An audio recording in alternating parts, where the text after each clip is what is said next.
মধ্যরাত, আকাশে চাঁদ নেই, চারদিকে নিখাত অন্ধকার। ইরানের মালভূমির অনেক ওপরে মানব ইতিহাসের অন্যতম ব্যয়বহুল যুদ্ধযন্ত্র নীরবে এগিয়ে যাচ্ছে। কয়েক মুহূর্ত পর একটি বিস্ফোরণ পাহাড় কাঁপিয়ে দেয়। কয়েক সেকেন্ডের মধ্যেই বছরের পর বছর ধরে গড়ে ওঠা অবকাঠামো ধ্বংসস্তূপে পরিণত হয়। কিন্তু ধোঁয়া মিলিয়ে যাওয়ার পর আরেক ধরনের আগুন ছড়িয়ে পড়তে শুরু করে।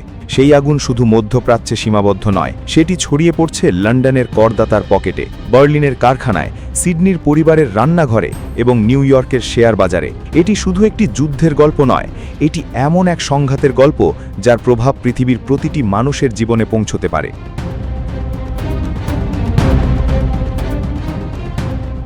আজ 91 দিন পেরিয়ে গেছে। শুরুতে অনেকেই ভেবেছিল এটি হবে একটি সংক্ষিপ্ত সামরিক অভিযান। অনেকেই বিশ্বাস করেছিলেন কয়েকটি নির্ভুল হামলার মধ্য দিয়েই পরিস্থিতি নিয়ন্ত্রণে চলে আসবে, কিন্তু বাস্তবতা সম্পূর্ণ ভিন্ন। আজ পুরো বিশ্ব এমন এক অর্থনৈতিক ঝড়ের মুখোমুখি যার কেন্দ্র মধ্যপ্রাচ্যে হলেও যার অভিঘাত অনুভূত হচ্ছে প্রতিটি মহাদেশে। এই সংঘাতের প্রকৃত চিত্র দেখতে হলে যুদ্ধক্ষেত্র নয়, হিসেবের খাতা দেখতে হবে। প্রথম কয়েকদিনের মধ্যেই ব্যয় পৌঁছে যায় কয়েক বিলিয়ন ডলারে। প্রতিটি ক্ষেপণাস্ত্রের পেছনে খরচ হয় মিলিয়ন মিলিয়ন ডলার। সমুদ্রে অবস্থানরত বিমানবাহী রণতরীগুলো প্রতিদিন গিলে খাচ্ছে বিপুল অর্থ।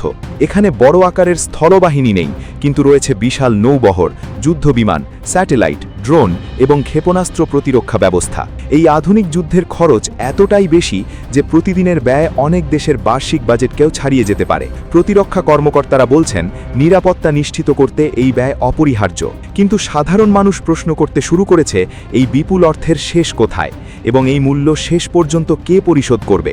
কারণ ইতিহাস বলে যুদ্ধের বিল শেষ পর্যন্ত জনগণের কাঁধেই এসে পড়ে। কিন্তু এই যুদ্ধের আসল যুদ্ধক্ষেত্র কোনো মরুভূমি নয়, এটি একটি সরু জলপথ, নাম হরমুজ প্রণালী। বিশ্বের অন্যতম গুরুত্বপূর্ণ জ্বালানি করিডোর। প্রতিদিন বিপুল পরিমাণ তেল ও গ্যাস এই পথ দিয়ে পৃথিবীর বিভিন্ন দেশে পৌঁছে যায়। বহু বছর ধরে এই প্রণালী বন্ধ করে দেওয়ার হুমকি ছিল একটি কৌশলগত চাপের অস্ত্র, কিন্তু এখন সেই আশঙ্কা বাস্তব রূপ নিতে শুরু করেছে। যদি এই জলপথে বড় ধরনের অচলাবস্থা সৃষ্টি হয়, তাহলে তার প্রভাব প্রথমে পড়বে জ্বালানি বাজারে। তেলের দাম বাড়বে, পরিবহন ব্যয় বৃদ্ধি পাবে, শিল্প কারখানার উৎপাদন খরচ বৃদ্ধি পাবে, খাদ্যের দাম বৃদ্ধি পাবে। একটি সরু জলপথের সংকট ধীরে ধীরে পুরো বিশ্বের অর্থনৈতিক সংকটে রূপ নিতে পারে। আর এ কারণেই হরমুজ প্রণালীকে অনেক বিশ্লেষক বিশ্ব অর্থনীতির জুগুলার ভেইন বলে অভিহিত করেন। এই সংঘাতের প্রভাব শুধু মধ্যপ্রাচ্যে সীমাবদ্ধ নেই। এশিয়ার দেশগুলো উদ্বিগ্ন, ইউরোপের শিল্প খাত উদ্বিগ্ন, জ্বালানি নির্ভর অর্থনীতিগুলো নতুন হিসাব কষতে শুরু করেছে। কারণ আধুনিক বিশ্বে অর্থনীতি আর সীমান্ত মানে না। তেলের দাম বৃদ্ধি মানে শুধু গাড়িতে জ্বালানি ভরার খরচ বৃদ্ধি নয়, এর অর্থ খাদ্যদ্রব্যের মূল্য বৃদ্ধি, পরিবহন ব্যয় বৃদ্ধি এবং শিল্প উৎপাদনের খরচ বৃদ্ধি। একই সময়ে ভূ রাজনৈতিক উত্তেজনাও বাড়ছে। বিভিন্ন মিত্র দেশের মধ্যে মতপার্থক্য দেখা দিচ্ছে। কেউ আরও শক্ত অবস্থান চায়, কেউ কূটনৈতিক সমাধানের পক্ষে।